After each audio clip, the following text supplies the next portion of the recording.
How we doing? Hello and welcome to the Winding Road podcast. Little bit sprinkly here on a spring day on the old Winding Road.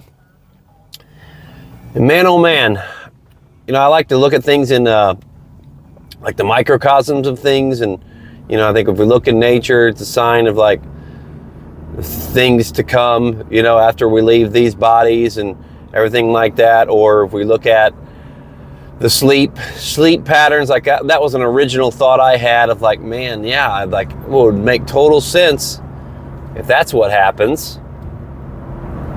when we leave these bodies. It's like, okay, because we die every night. We die every single night. And then we wake up. So it'd be like, we're like, whenever we're leaving these bodies, and however it is to get to heaven or whatnot. Sorry, I probably shouldn't say whatnot, but I think we're gonna be traveling through the cosmos, but it's gonna be like as if we were asleep, and then it's like whenever we get to our destination, it's gonna be like we woke up. It's like we're still aware that we're alive, we're still aware of all that while we're sleeping, but it's it's just a weird state, and we're in that weird state while we're here. So I just think that could be a good indicator, and that was an original thought I had.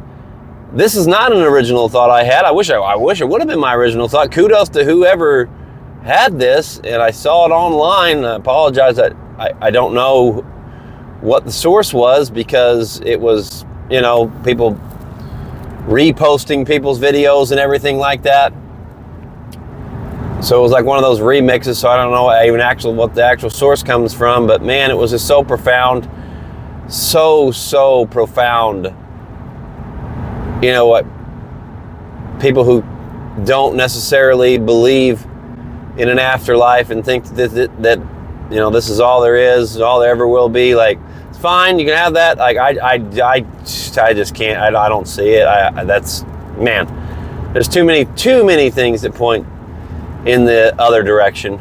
Way too many. Like, the overwhelming evidence for there being something more, I think, far outweighs the possibility of that nothing happens after this. Because again, I always go back to, if we die and nothing happens, did anything ever exist at all? But anyways, so they were talking about a baby inside the mother's womb, and they got twins in there, okay? Let's say you got twins in there. And let's just theorize, it's probably not even a word. Let's talk about it. What do we want to talk about? All right, so you got two twins inside the mother's womb, connected to the cord. That's how they get all their food. That's how they get everything that they have. I mean, I ought to probably just transcribe that video and maybe get the source for you, but I'm going to do my best to try to explain it to you right now. Maybe not butcher it. So the twins are in there, man. That's all. That's the world that they know, is being inside. Being inside. They don't know. Maybe they don't really necessarily know what they're inside of, and they can't really grasp the concept of being anywhere but inside there, but they're wondering, the great mystery for them is, well, what happens upon delivery? It's like, well, what do you mean? Well, nothing happens. Nothing can happen upon delivery. Once we get delivered, we just are going to cease to exist, because we have the source right here. We're connected to that umbilical cord, getting all the nutrients and getting everything that we need. Like, we have it all right here. So, we know that we're only going to be in here for so long, but the concept of something more existing outside of it, he's like, well, maybe nothing happens upon delivery, and those babies are in there just contemplating that. I know we're living a little bit of a fantasy land here, but I think it's just a great microcosm for God and the belief of something more after these bodies die. Because it all correlates, right? We're talking about birth and we're talking about death. So it's like, Because that's a beginning. That's a beginning when they go in. When they go in, and then they start forming. Like, that's a beginning. But then, because that's the world that's the world they know. So whenever they get born, that's the end. But then it's a new beginning, right? So the babies are in there talking about that, and they don't really know any concept, but they can maybe hear, they can maybe feel, they can maybe sense mother. They can sense mother while they're in there. Because then it's like, okay, what happens what's going to happen whenever we get delivered? Well, mother will take care of us. And then it's that concept of what's mother? Mother, God, mother. It's like we're going to the source. We're going to the source, going back to the source. Whenever we leave these bodies, we're going to God. So when the babies get delivered, they're going to mother. And mother will take care of them. And I just think it's a great correlation, because it's like, again, it's like it's in there and they're feeling it. They don't necessarily know what's going to happen, but they can get this sense of something greater that's going on, because it's like, well, where are we getting all these nutrients from? Where does all this come from? Is it just there? Does it just happen by circumstance? No, a whole bunch of stuff had to happen for that to even be put into place. And I just think it's a great correlation to, explaining the possibility of God and everything like that. I'm going to look it up a little bit more and try to do a better job of explaining it in part 2 coming up. Okay, so yeah, I just was reading a little bit more about it. So I guess it's called the twins in the womb metaphor is what that is. One twin is a skeptic, an atheist, if you would, in this world. And then one twin is hopeful, someone with faith. That's the metaphor there. And so yeah, the skeptic's like, this is the only world that we know. Why would there be anything else outside of this womb? Why would there be any world outside of this world that we live in? And then the hopeful one is obviously like, yeah, they can sense it, they can feel the mother's presence, they just know there's something more going on. And so for them, it's like, yeah, they're hopeful that whenever, yeah, they know that it's going to be a birth into something even greater, into a new beginning, and the skeptics just thinking it's going to be the end. So yeah, that's what that metaphor comes from. And I just think, yeah, it's just another really powerful example. Hey man, and you just got to look for these metaphors and, in little microcosms within a microcosm within a microcosm, man. It's just, they're everywhere. There's all kinds of stuff that point.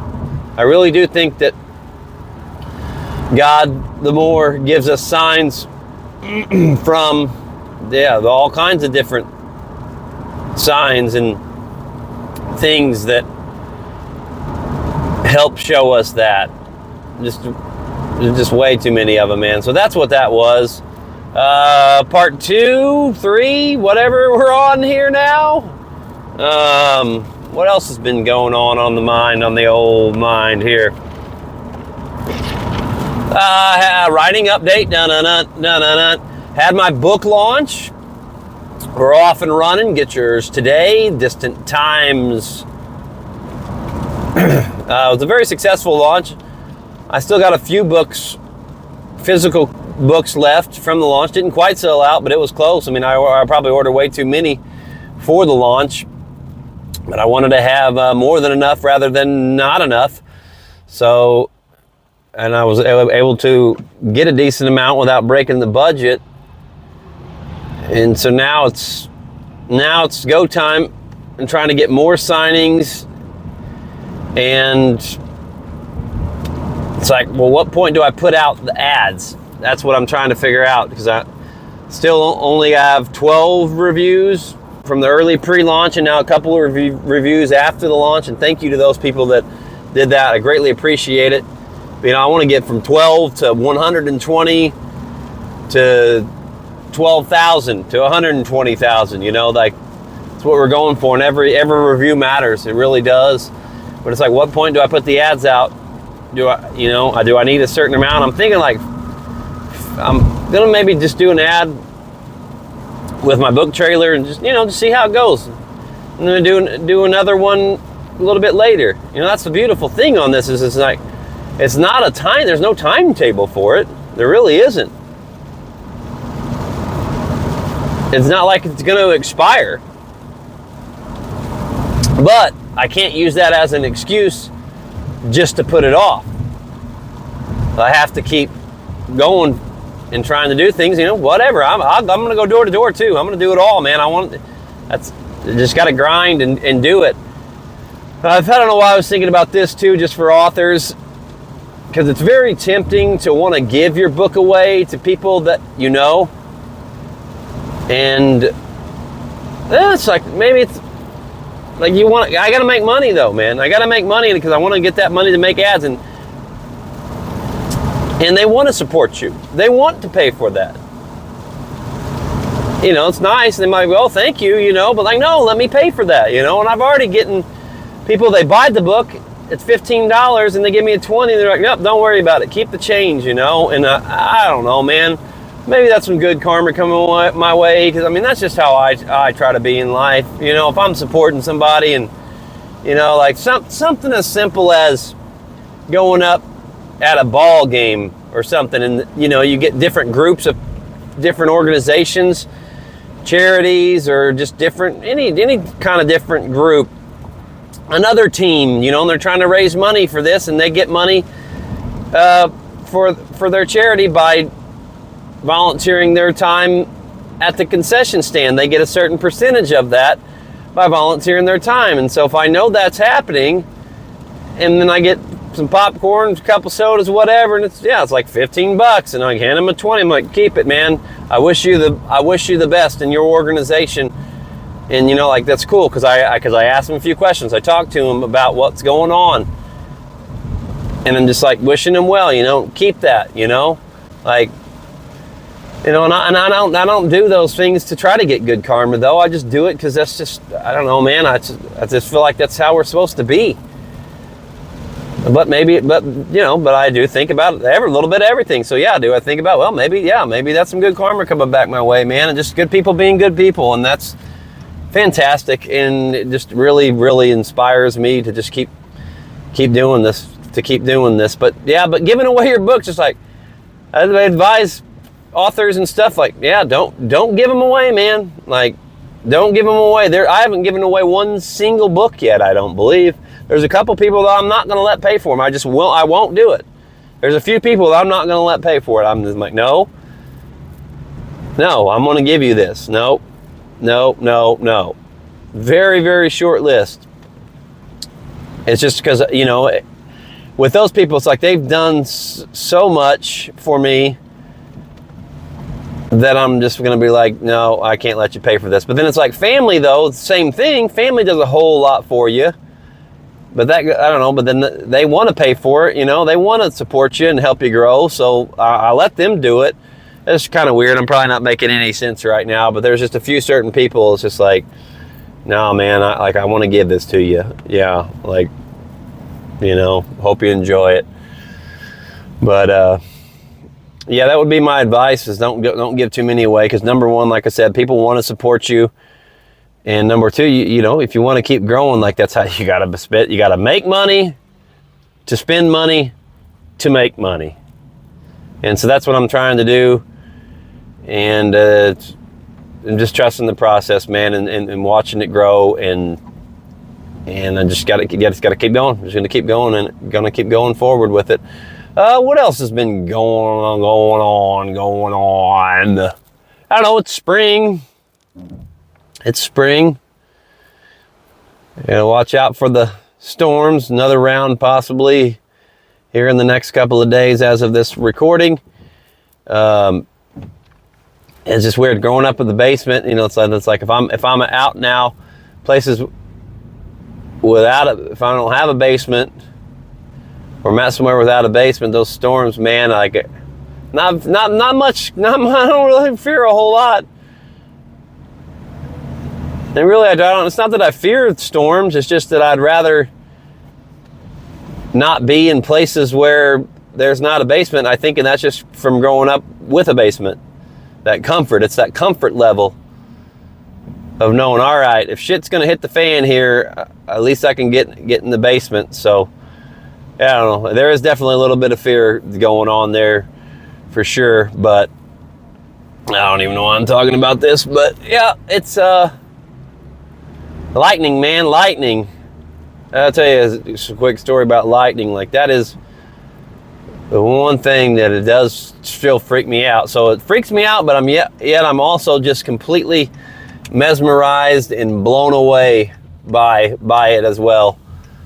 Like, I love to sit inside away from the window if I had a big old window and look out, or if I'm driving, it's just a regular storm, but not like any bad storms, you know, and it's off in the distance and it's coming down. Like, I'm like, wow, that's so cool, so great and so cool.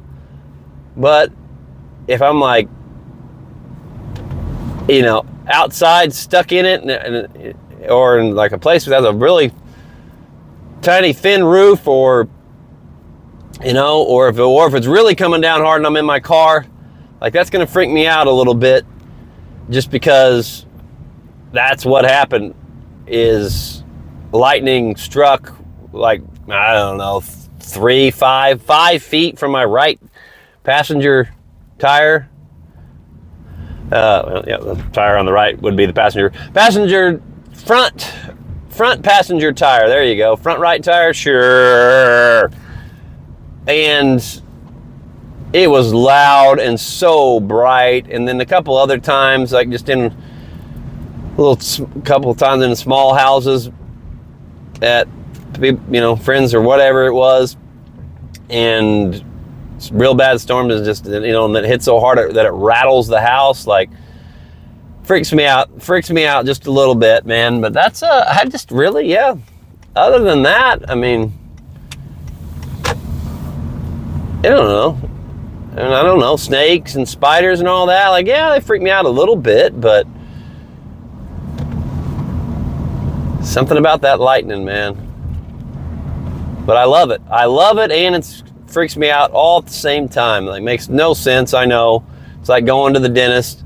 Went to the dentist the other day, and just along the lines of, you know, I'm sitting there going, ooh, oh, you know, like, oh, like, rather than going, ah, like, or any, you know, or just whatever, I'm going, oh. It's not that I like getting drilled into, but literally I'm like, they're about to put the needle, or they're, you know, putting that numbing stuff on. I'm like, oh, well, that's, you know, I forgot that they put that on and then stick you. First, it was like, oh, you're not gonna stick me? And they're like, oh no, and then, oh, here comes that big giant needle, and I'm like, let's go, you know, like, not necessarily because I enjoy it. I don't really enjoy it. What I kind of do, because it's the mindset of, I embrace it. I know that it's going to hurt, so if I tell myself I like it, then it makes it less painful. I think that makes sense. You can get that. That makes sense. That's just, yeah. And so that's just kind of the mindset I have on shit, or shit that I'm afraid of. Like, fuck it, I'm going right through it, man. I'm going right through it, and I'm not, whatever. I'm not gonna care. I'm gonna love this. I'm gonna love it. Sucks? Well, no, it doesn't. No, it doesn't, because I'm gonna tell myself it doesn't, and I'm gonna bust through it. And even, yeah. And I just think there's something to be learned about physical pain, whatever kind of negative, whatever it is, man. Whatever it is, if I'm not trying to stop it, I mean, yes, we want to stop negativity and all that stuff, but if I'm not, you know, if I'm like letting it happen, just go back to the dentist thing. I'm letting it happen and it's coursing through me, then I'm embracing it. I'm learning something from it, you know. I'm not letting it overcome me. And, you know, you can reply this to anything now. I'm not letting it overcome me, but I'm learning something from it. I'm not trying to fight it. I'm not trying to just be like, oh, this sucks. When's this going to be over with? Oh, no. Instead, I'm like, let's bring it on. Bring it on. Anyways, I hope that mentality Makes sense. That's about all the time we have for today. I'm me, you're you, but we are each other. Love, inspire, unite. God bless.